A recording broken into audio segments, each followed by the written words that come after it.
Hi, we want to give you a demonstration of Piratechnix anti-piracy solution. It's called Ongenuity. We've got a drive, USB drive inserted in the computer, and we've got Ongenuity sitting right here.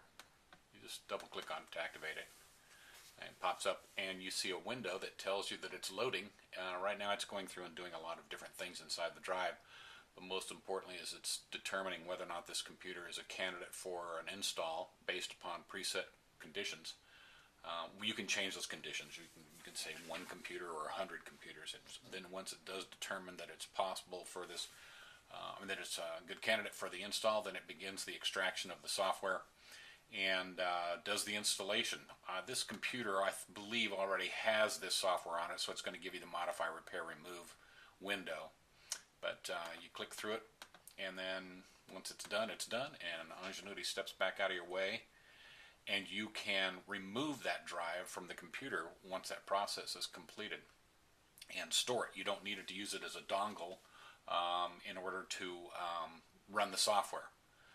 We set this computer up for, this Ongenuity up for one computer, one install. So let's go right back in and say we're going to stick it in this computer again, and we're going to try to run it again.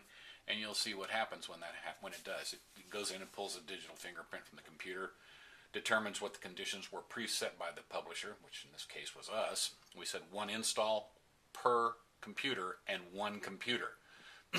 So let's see what Ongenuity comes up with in terms of its determinations as to whether or not an installation is going to happen.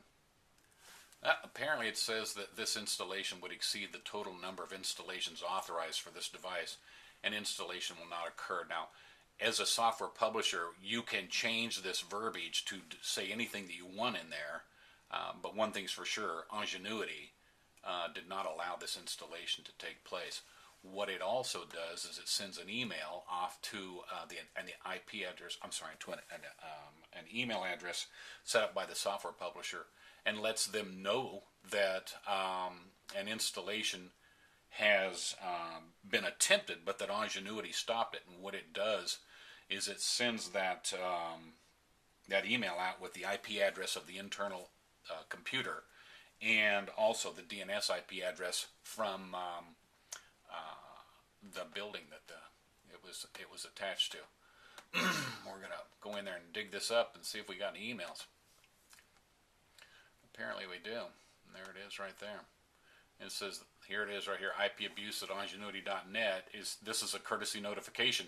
On today's date, at this time, there was an attempt to load your software on a computer whose IP address is 192 blah blah blah, attached to DNS server 64 blah blah blah. Ongenuity did not allow this to happen. We send that out as a courtesy. You can choose to put that in there or not as a publisher, but we give you that opportunity to do it. That's a pretty good demonstration of Ongenuity and how to stop software piracy. Nice and simple, device by device.